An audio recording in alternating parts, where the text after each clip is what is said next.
The September international window is fast approaching and Canada will take on the United States and Mexico, so I thought it would be a good time to take a look at our depth chart. Now, I haven't done a depth chart video in a few months, but I thought it'd be a good time because Jesse Marsch is coming off of a very successful Copa America. We have a few important years leading up to the 2026 World Cup, so it's time to kind of paint a good picture of our depth pool to see what type of players Jesse Marsch has to choose from.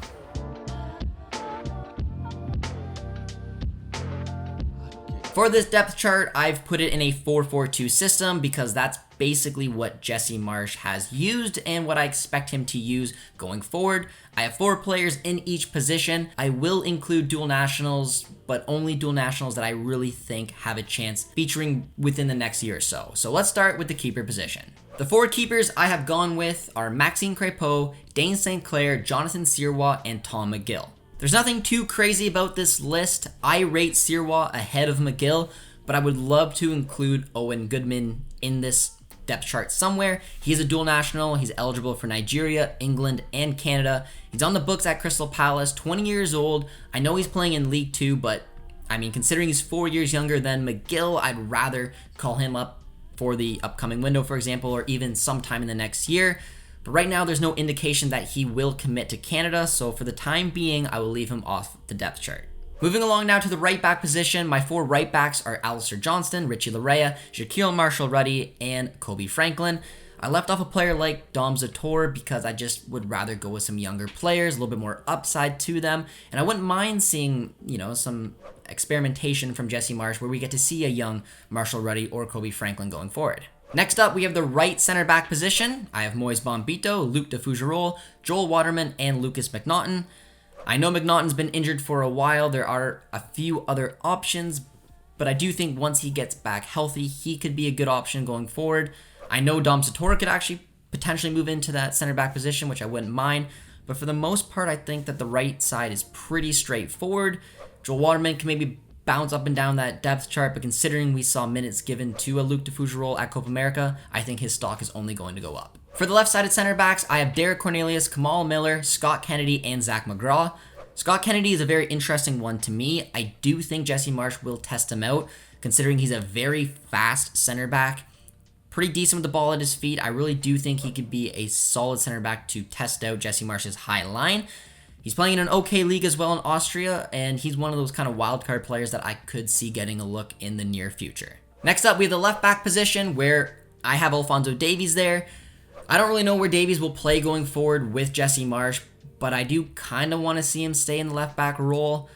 I'm torn from time to time over whether I do want to see him push further up the pitch because we have an Adekubi there, but for right now, I am going to leave him in the left back role as our starting left back. Sam Adekubi is in there as well. Kyle Hebert can go out to the left-hand side, and Raheem Edwards I am going to include in this list because I think he's been pretty underrated recently playing for CF Montreal. I've really liked some of his performances, and it's probably a long shot, but I definitely want to keep him in this list, and who knows, maybe he will get a call. On to the midfielders we go. At right mid, we have Tajon Buchanan, Ali Ahmed, Junior Hoilett, and Theo Corbiano. Buchanan is out for a while, so this is a good opportunity for one of these other players to try to impress Jesse Marsch. Hoilett, 34, playing in Scotland, probably on his way out, but could still be an important player in my opinion. And then there's a Theo Corbiano, who I thought this season in the second division in Spain could be a great opportunity for him to get a lot of minutes.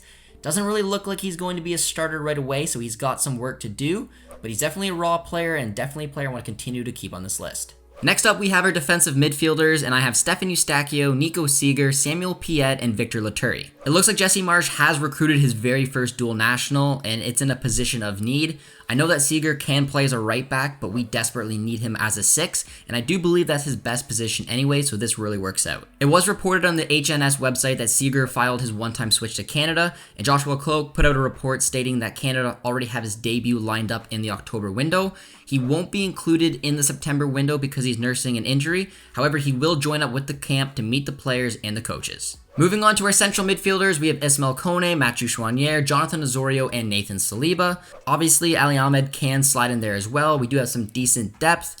I know Jonathan Osorio kind of is more like a 10, but I was impressed by his performances as an 8, and I really do like this list getting in a young player like Saliba as well. Onto the left mid position we go, and Jacob Schaffelberg has definitely locked down that starting role. Incredible performances at Copa America. Such a fun player to watch. It's going to be a bit of a battle though, because in second on the depth chart is Liam Miller, followed by third Jay Nelson, and fourth Ryan Raposo. Raposo, a very underrated player in my opinion. I've loved watching him over the years of the Whitecaps. He's never really got a look under Herdman, and maybe Jesse Marsch will give him one. He's got some competition there for sure, but who knows?